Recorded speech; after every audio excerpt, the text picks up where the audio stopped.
ಯಾವ ಸಂವಿಧಾನ, ಯಾವ ಮಿಲಿಟರಿ, ಯಾವ ಪೊಲೀಸ್ ವ್ಯವಸ್ಥೆಯಿಂದಲೂ ಈ ದೇಶ ಉಳಿಸಲು ಸಾಧ್ಯವಿಲ್ಲ. ನಾವು ನಮ್ಮ ದೇಶ, ನಮ್ಮ ಸಂಸ್ಕೃತಿಯನ್ನು ಮರೆತರೆ ನಮ್ಮ ಭಾರತ ದೇಶವಾಗಿ ಉಳಿಯೋದಿಲ್ಲ ಎಂದು ಹಿಂದೂ ಜಾಗರಣ ವೇದಿಕೆಯ ದಕ್ಷಿಣ ಪ್ರಾಂತ್ಯ ಪ್ರಮುಖ ವಾಗ್ಮಿ ಶ್ರೀಕಾಂತ್ ಶೆಟ್ಟಿ ಕಾರ್ಕಳ ಅಭಿಪ್ರಾಯಪಟ್ಟರು.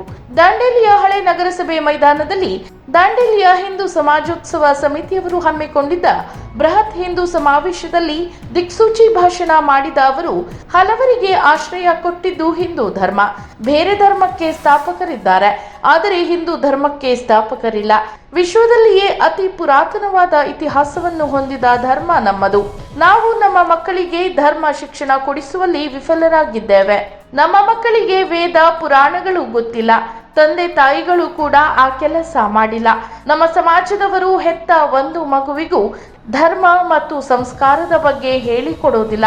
ಈ ದೇಶವನ್ನು, ಧರ್ಮವನ್ನು ಉಳಿಸಿಕೊಳ್ಳುವ ಕೆಲಸ ನಾವೆಲ್ಲ ಮಾಡಬೇಕಾಗಿದೆ ಎಂದರು. ಆ ಭಾರತ ಮಾತೆಯ ಭೂಪಟ ಅದು ರಾಜಕೀಯ ಭೂಪಟ ಅಲ್ಲ. ರಾಜಕೀಯ ಭೂಪಟಗಳು ಬದಲಾಗುತ್ತೆ. 47ರಲ್ಲಿ ಭಾರತದ ಭೂಪಟ ಬದಲಾಯಿತು. ಇನ್ನು 2040 ಆಗುವಾಗ ಈ ಭಾರತದ ಭೂಪಟ ಮತ್ತೆ ಬದಲಾಗಬಹುದು. ಆದರೆ ನಾವು ನಂಬಿರುವಂತಹ ಭಾರತ ಯಾವುದಾದ್ರು ಸಾಂಸ್ಕೃತಿಕವಾದಂತಹ ಭಾರತ. ಸಾಂಸ್ಕೃತಿಕವಾದಂತಹ ಭಾರತ ಹಿಮಾಲಯದ ತುದಿಯಲ್ಲಿ ಘನಘೋರವಾದಂತಹ ತಪಸ್ಸನ್ನ ಮಾಡ್ತಾ ಇದ್ದಂತಹ ಪರಶಿವನನ್ನು ಒಲಿಸಬೇಕು ಅಂತ ಪಾರ್ವತಿ ಎಲ್ಲಿಗೆ ಬರ್ತಾಳೆ? ಕನ್ಯಾಕುಮಾರಿಯ ಬಂಡೆಯ ಮೇಲೆ ನಿಂತು ಒಂದು ಕಾಲಿನಲ್ಲಿ ಉಗ್ರವಾದಂತಹ ತಪಸ್ಸನ್ನ ಮಾಡ್ತಾಳೆ. ಇವತ್ತು ಕನ್ಯಾಕುಮಾರಿಯ ಹೆಬ್ಬಂಡೆಯ ಮೇಲೆ ಹೋದರೆ ರಾಮೇಶ್ವರಂನಲ್ಲಿ ಪಾರ್ವತಿಯ ಒಂದು ಪಾದದ ಚಿಹ್ನೆ ಇದೆ.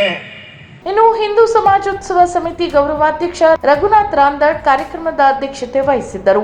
ಕಾರ್ಯಕ್ರಮದಲ್ಲಿ ಪಶು ವೈದ್ಯ ಇಲಾಖೆಯ ಡಾಕ್ಟರ್ ಅರ್ಚನಾ ಸಿನ್ಹಾ, ಪ್ರವೀಣ್ ಅವರಾದಿ, ಲವ ಶೆಟ್ಟಣ್ಣವರ್, ಕ್ರೀಡಾ ಸಾಧಕಿ ಸಾನಿಯಾ ತೋರತ್ರನ್ನು ಸನ್ಮಾನಿಸಿ ಗೌರವಿಸಿದರು. ಇನ್ನು ಕಾರ್ಯಕ್ರಮದಲ್ಲಿ ವಿಶ್ವ ಹಿಂದೂ ಪರಿಷತ್ತಿನ ಅಧ್ಯಕ್ಷ ಶ್ರೀನಾಥ್ ಪಾಸಲ್ಕರ್, ವಿವಿಧ ಸಮಾಜದ ಪ್ರಮುಖರಾದ ಎಸ್ ಪ್ರಕಾಶ್ ಶೆಟ್ಟಿ, ರಾಧಾಕೃಷ್ಣ ಹೆಗಡೆ, ನೇಹಾ ಅಚಲ್ಕರ್, ಪರಮೇಶಿ ಕಲಾಲ್, ಹನುಮಂತ್ ಕುಲಕರ್ಣಿ, ಪ್ರಾಣೇಶ್ ಮುಗಳಿಹಾಳ್, ಪ್ರಮೋದ್ ಕುಡ್ತರ್ಕರ್, ರವಿ ಗಾಂವ್ಕರ್, ಹರಿ ರಾಮದುರ್ಗ, ರತ್ನಾಕರ್ ಗಾಂವ್ಕರ್, ರಾಘವ್ ಕಲಾಲ್, ಸಂಜಯ್ ರೇವಣ್ಕರ್, ಸುರೇಂದ್ರ ಓಜಾ, ರವೀಂದ್ರ ಶಹಾ, ವೆಂಕಟರಮಣ ನಾಯ್ಕ್, ಗುರ್ಮಿತ್ ಸಿಂಗ್, ತುಕಾರಾಮ್ ಬಡಿಗೇರ್ ಮುಂತಾದವರು ಇದ್ದರು. ಸದ್ಭಾವನಾ ಸಮಿತಿ ಅಧ್ಯಕ್ಷ ಸಂತೋಷ್ ಸೋಮನಾಥೆ ಸ್ವಾಗತಿಸಿದರು. ಹಿಂದೂ ಸಮಾಜೋತ್ಸವ ಸಮಿತಿ ಅಧ್ಯಕ್ಷ ವಾಸುದೇವ್ ಪ್ರಭು ಪ್ರಾಸ್ತಾವಿಕ ಮಾತನಾಡಿದರು. ಸಮಾಜ ಸೇವಕ ಎಸ್ ಪ್ರಕಾಶ್ ಶೆಟ್ಟಿ, ಶ್ರೀಕಾಂತ್ ಶೆಟ್ಟಿ ಅವರನ್ನು ಪರಿಚಯಿಸಿದರು. ಪದ್ಮಶ್ರೀ ಜೈನ್ ನಿರೂಪಿಸಿದರು.